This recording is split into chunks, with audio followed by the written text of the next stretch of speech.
Summarizing quantitative data, spread or variability.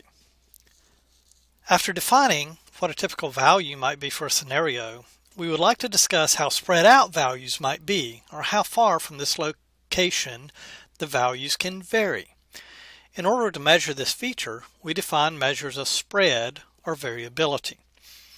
Let's look at some common statistics for measuring spread. The range, mathematically speaking, is defined as the distance between the smallest value and largest value in a data set.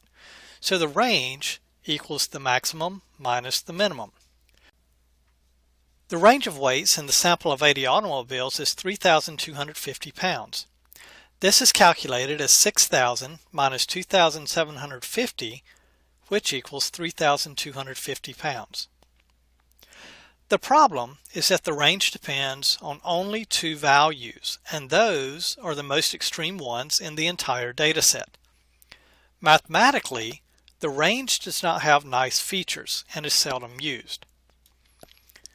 The standard deviation examines an average amount or distance the data values are located away from the mean. It is appropriate for symmetric data, but is not necessarily appropriate otherwise. The standard deviation is calculated by examining deviations, or how far data points are located from y bar, the sample mean.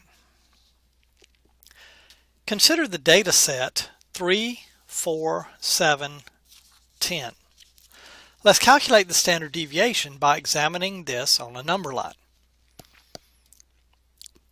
First, y bar equals 6. This is found as 3 plus 4 plus 7 plus 10, which gives 24, which is then divided by the sample size of 4, thus yielding 6 for the sample mean. Now a deviation is simply found as the data value minus the mean. We have 4 deviations in our small data set. 3 minus 6 is negative 3. 4 minus 6 is negative 2. 7 minus 6 is 1. And 10 minus 6 is 4. But if we average these values, adding the 4 numbers gives 0. And 0 divided by 4 is also 0. But this might imply there's no variability in 3, 4, 7, and 10, yet the numbers do vary. Notice we are interested in distance, not so much whether the values are above or below the mean. So you might think we could take the absolute value to address this challenge. Unfortunately, the absolute value function has some math properties we don't like, so we actually square each result.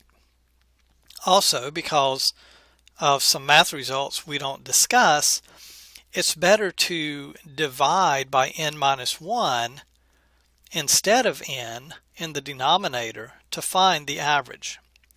This just makes the sample statistic s squared a better estimator for a population parameter sigma squared. Let's find the squared deviations and enter those on the diagram.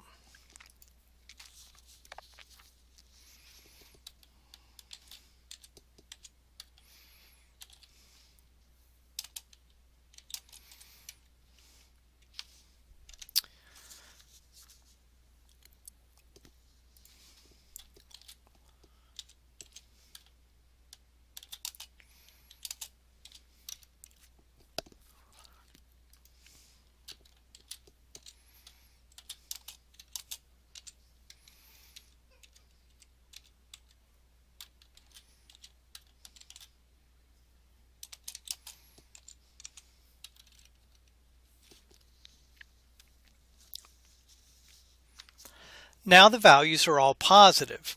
In general, they would all be non-negative. Then we add the squared deviations together. 9 plus 4 plus 1 plus 16 gives a sum of 30.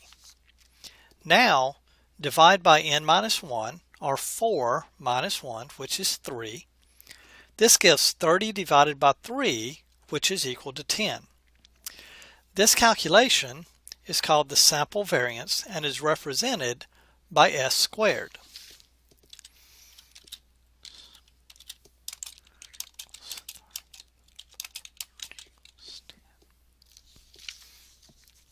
Unfortunately, there's a new challenge. Suppose the original values were in units of dollars. We squared the deviations, so we are now in units of squared dollars, which does not make any sense. It also is a different unit than the mean, which is still in dollars, or $6. To get back to dollars, simply reverse the process and take the square root of the variance. This gives us what we call the sample standard deviation. So S squared is the sample variance, and S is simply the square root of S squared, or the square root of 30 in this case, and that is just the standard deviation, which turns out to be about 3.16, and that would again be in dollars.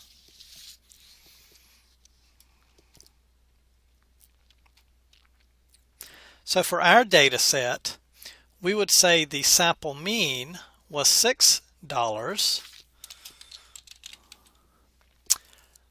and the sample standard deviation was $3.16 when we round off to 2 digits after the decimal point. Finally, we consider the interquartile range, or IQR for short. This measure of spread is used to describe data for which the histogram is non-symmetric. But first, what are quartiles?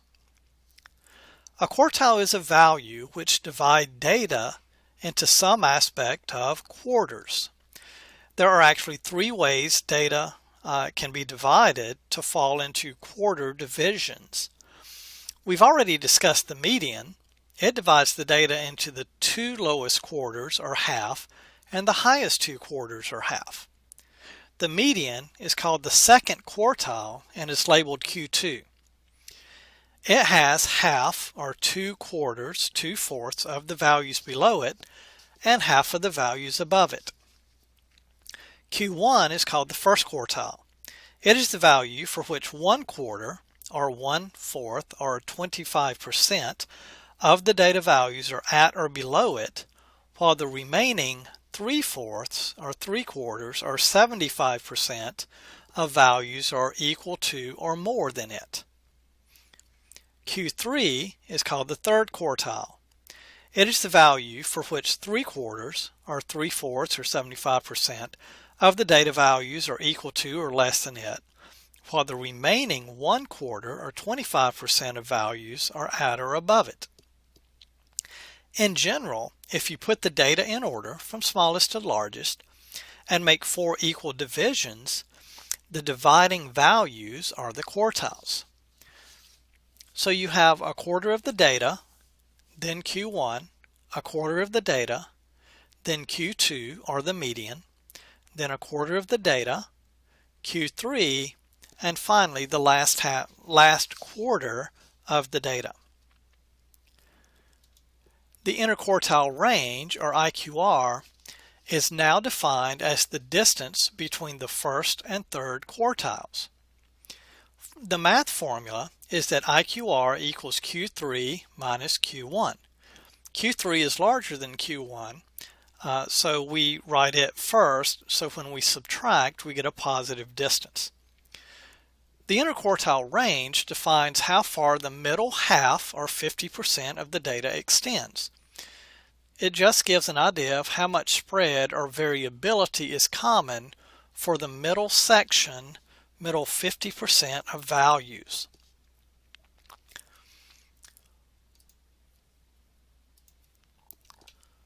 For the automobile data, Q1 is 3,625 pounds, and Q3 is 4,750 pounds. So the IQR, Q3 minus Q1,